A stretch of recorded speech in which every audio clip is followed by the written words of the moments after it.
Now, to discuss this, I am joined by energy economist Alan Moran. Alan, thank you so much for joining us here on the program. What do you make of this whole plan to rewire the East Coast, spend billions on these transmission projects, and potentially not bring prices down one jot? Well, the $500 billion that you mentioned from CSIRO is a total furphy. It will cost an awful lot more than that, something like $6 trillion. In other words, two times or 2.5 times total GDP to actually do it, and you won't get cheap power as a result of that. As you said, Chris Bowen has been mesmerized by the notion that wind and solar is the cheapest form of energy, and that they then want to move to this 82% up to 100% eventually wind and solar, thinking this will reduce prices. Yet they haven't even thought what's happened in the past dozen years when we've gone from 2% to 20% renewables, and prices have actually trebled, at least on the wholesale market.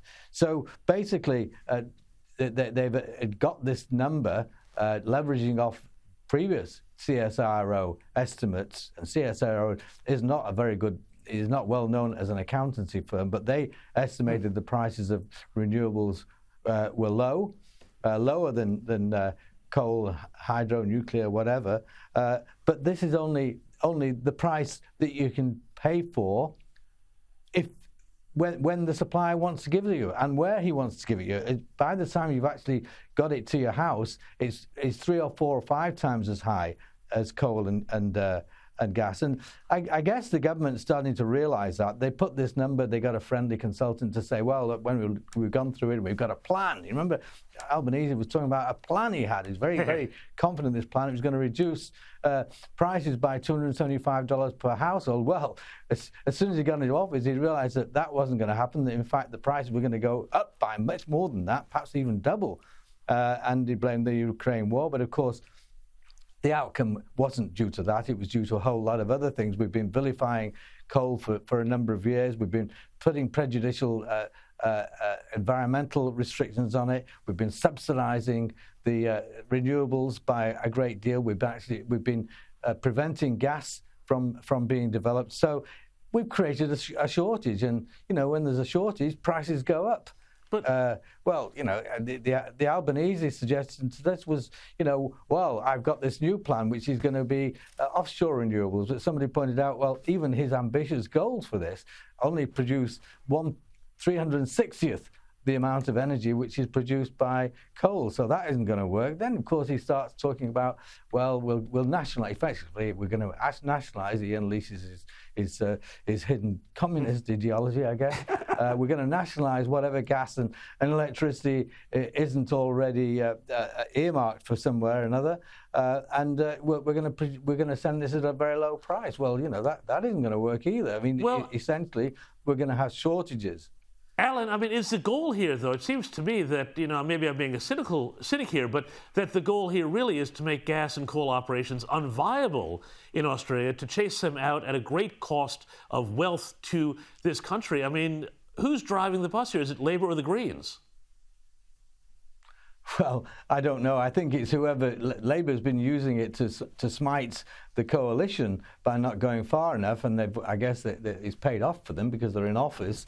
But yes, certainly the goal is to get rid of coal and gas, and yet these are coal and gas are responsible for about 1/3 or 40% of our exports. That they have in the past made us the cheapest producer of electricity in the world.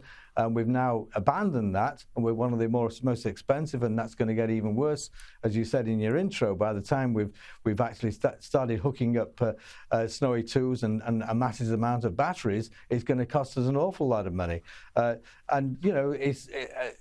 What one element of this is that they've got to then compensate Queensland and New South Wales for lower coal prices and gas prices as well.